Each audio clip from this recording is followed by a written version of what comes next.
इस कार्यक्रम में मंच पर विराजमान SCS Sanjay Dubey ji, science technology and urban development authority के आप हमारे PS हैं, SCS हैं, PS राघवेंद्र सिंह जी, कमिश्नर चंद्रमौली। इस अवसर पर भाग्यनगर के, हैदराबाद के सभी अलग अलग क्षेत्र के स्वनाम धन्य महानुभाव मित्रों, यहाँ जब मैं आया हूँ तो मैं बाबा महाकाल की नगरी से आता हूँ।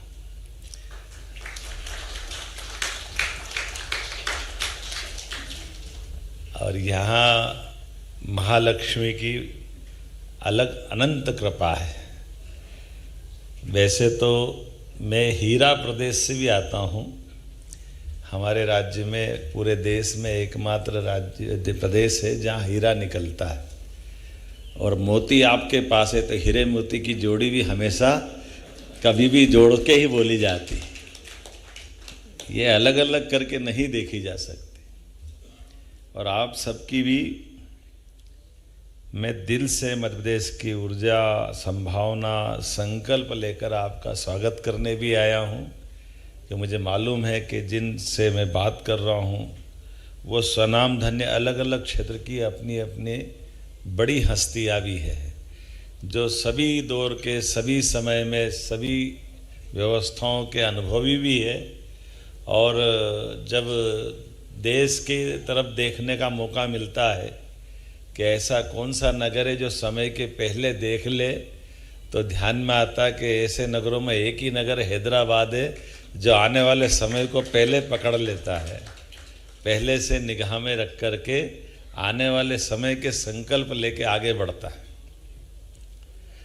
राजनीतिक क्षेत्र से आता हूँ तो मेरी अपनी राजनीति का हमारा अपना दायरा हो सकता है, लेकिन ऐसा अनुभव भी आपको कम आया होगा कि अपने बीच में से कोई राज्य के मुख्यमंत्री बगैर राजनीतिक एजेंडे के राज्य के निवेश के लिए आपको जोड़ने के लिए खुद निमंत्रण देने आए और आपसे प्रेम के आधार पर एक संबंधों की डोर बनाए।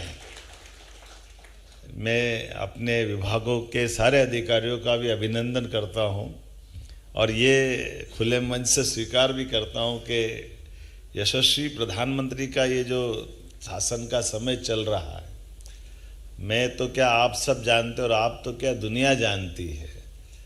आज का समय भारत का समय है और भारत के समय में दुनिया के सब बड़े से बड़े देश अलग अलग प्रकार के दौर से गुजर रहे हैं। जो स्वनाम धन्य मुखिया होते हैं, सबसे बड़े अपनी श्रेणी में बैठने वाले लोग हैं, वो चेहरे से तो अलग दिखाते कि वो बहुत कॉन्फिडेंस है, लेकिन अंदर कितना कॉन्फिडेंस है वो हम रोज़ देखते हैं। हमारा भारत का बढ़ता हुआ सैटेलाइट की गति से चलने वाला एक अलग दौर चल रहा है। माननीय मोदी जी के नेतृत्व में देश ने जिस प्रकार से सभी क्षेत्रों को समेटते हुए देश की जो एक नई प्रकार की आभा बनाई है, नया प्रकार का चित्र बनाया है, जिसमें कई सारे मिथक तोड़ दिए। अतीत के काल के भारतीय मतलब समय का पालन नहीं करेंगे, भारतीय मतलब प्रोग्रेसिव होने के बजाय पीछे की लाइन से नंबर आता है, भारतीय पता नहीं कितने प्रकार के जो हमारे मन में और सारी बातें चलती। अब तो कितना अच्छा लगता कि रेल भी हम निर्यात करने के लिए तैयार हो गए। ये हमारा बदलता दौर है। रेल से लगा करके हर क्षेत्र के अंदर कितने प्रकार के निवेश के, डिफेंस में इतना बड़ा निवेश कोई सोच सकता है क्या? और डिफेंस की टेक्नोलॉजी के लिए मैं अपने प्रदेश की भी तारीफ करना चाहूँगा और माननीय प्रधानमंत्री जी की भी तारीफ करना चाहूँ। हमारी निवेश की पॉलिसियों के बलबूते पर हमारे यहाँ रेल कोच बनाने के लिए भी कौन आया राघवेंद्र जी,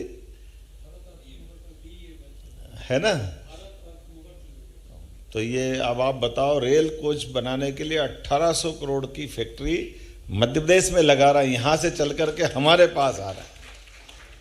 BML ने बड़ा प्रोजेक्ट मानी राजनाथ सिंह जी के माध्यम से। आमतौर पर डिफेंस वाले रेल से संबंध कैसे रखेंगे, लेकिन ये जो नया दौर है, हर एक को काम करने की छूट, हर एक क्षेत्र में आगे बढ़ने की संभावना, तो आज हम जब आपसे बात कर रहे हैं तो मैं अभी हमारे महेश कोहली जी से कह ही रहा था कि हाइड्रा पंप स्टोरेज का जो प्रोजेक्ट है, मैं वैसे ही बात कर रहा था। उनने इंग्लैंड की नौकरी छोड़ करके भारत आए, भारत से अपनी यात्रा प्रारंभ की और उनने कहा था अभी तक हमारा सबसे बड़ा पंप हाइड्रो का एनर्जी का प्रोजेक्ट अभी हमारा कहाँ है?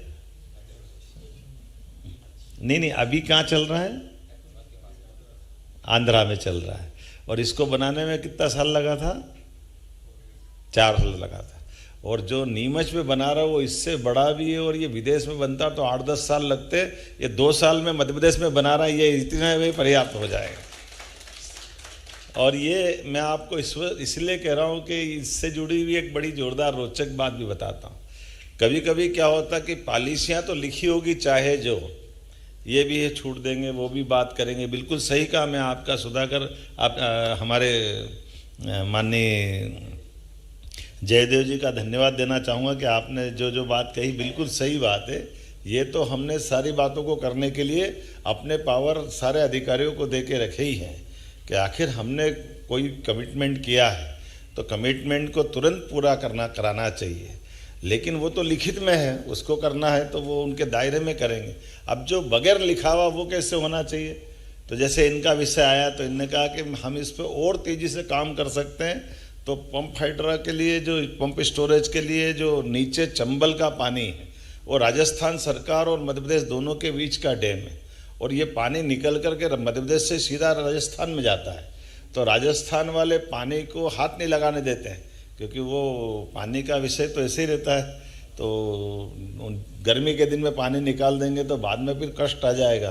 तो इनने कहा अगर वो पानी निकाल नहीं देंगे तो हमारा नीचे का प्रोजेक्ट कैसे बनेगा? इनने भी बड़ा अच्छा टेक्नोलॉजी लगाई। आमतौर पे पंप स्टोरेज में दोनों तरफ टैंक चाहिए। ये हैदराबाद से है तो और अच्छा, हमको मैंने पहले ही तारीफ़ कर दी हैदराबाद के लोगों की। उन्होंने कहा यार ऊपर नीचे डैम बना हुआ, ऊपर ही तो टैंक बनाओ, नीचे डालो ऊपर निकालो, क्या फ़र्क पड़ता? 2 क्यों बनाओ, 1 ही बना लो। इनने और अच्छी टेक्नोलॉजी लगा दी। तो जो बड़े बड़े डैम हमारे हैं नीचे के, तो मैंने ऐसे मित्रता के बस मेरे राजस्थान के माननीय मुख्यमंत्री भजन लाल जी से मेरे बहुत अच्छे संबंध हैं।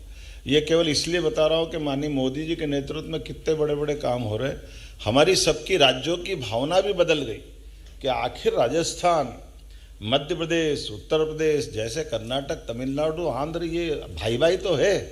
हमारे पास पानी बहुत है मध्य प्रदेश के पास।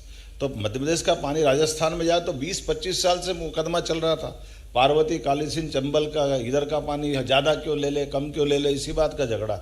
हमारी सरकार बनी, उनकी सरकार बनी संयोग से, तो हमने उन्होंने मिलकर तय कर दिया कि 5% वो ज़्यादा पानी ले रहे, तो हमने कहा दे दें दो, वो कौन से पाकिस्तान वाले, अपने ही तो है, तो पानी तो देना है, हमको क्या फ़र्क पड़ रहा है। मध्य प्रदेश तो नदियों का मायका है, 250 से ज़्यादा नदियाँ हैं। लेकिन पता नहीं क्या ये लोकतंत्र की एक लीला होती है कि वहाँ कांग्रेस की पार्टी थी या हमारी पार्टी थी, तो इस झगड़े में मालूम पड़ा 20-25 साल तक पूरा राजस्थान, हमारे यहाँ तो पानी की फिर भी पर्याप्त उपलब्धता, लेकिन वहाँ के 15-17 जिलों में बहुत भयंकर स्थिति थी। हमने माननीय मोदी जी के नेतृत्व में, मोदी जी और इस मामले को प्रोत्साहन देने वाले, पीकेसी योजना का जो 70,000 करोड़ रुपये का पैसा लगना था, उनने कहा 90% भारत सरकार देगी, दोनों राज्यों को मिलाकर केवल 5% ही देना पड़ेगा। तो देने वाला दे रहा ना, हम परवारे लड़ रहे, पता नहीं क्या कांग्रेस को क्या हो गया था। तो हमने कहा कोई बात नहीं। हमने जब पानी दे करके दोनों के बीच में बड़ी नदी जोड़ो अभियान का एक शुरुआत की, तो हमारे संबंध राज्यों के बीच परस्पर सौहार्द भी हो रहे हैं। और उसका परिणाम क्या निकला, मैंने उनसे कहा कि जरा ये पानी आप खोल दो तो हमारे इनका काम हो जाएगा। उन्होंने कहा ठीक है, कल से ही कर देंगे। उन्होंने बटन दबाया, 2-3 दिन में पानी खत्म हो गया, हमारा काम चल गया, परवार है तो काम हो गया। इनकी जो कठिनाई थी जिस पे हम 2-4 साल तक परेशान होते थे, और ये अगर राज्य के मुखिया है और मुखिया इस बात को समझ ले तो और क्या चाहिए, यही तो चाहिए। आखिर आप बताओ, ये बिजली बनाएंगे तो क्या घर में अकेले जला लेंगे? बिजली तो देश के ही काम आएगी, देश के सारे लोगों के काम आएगी।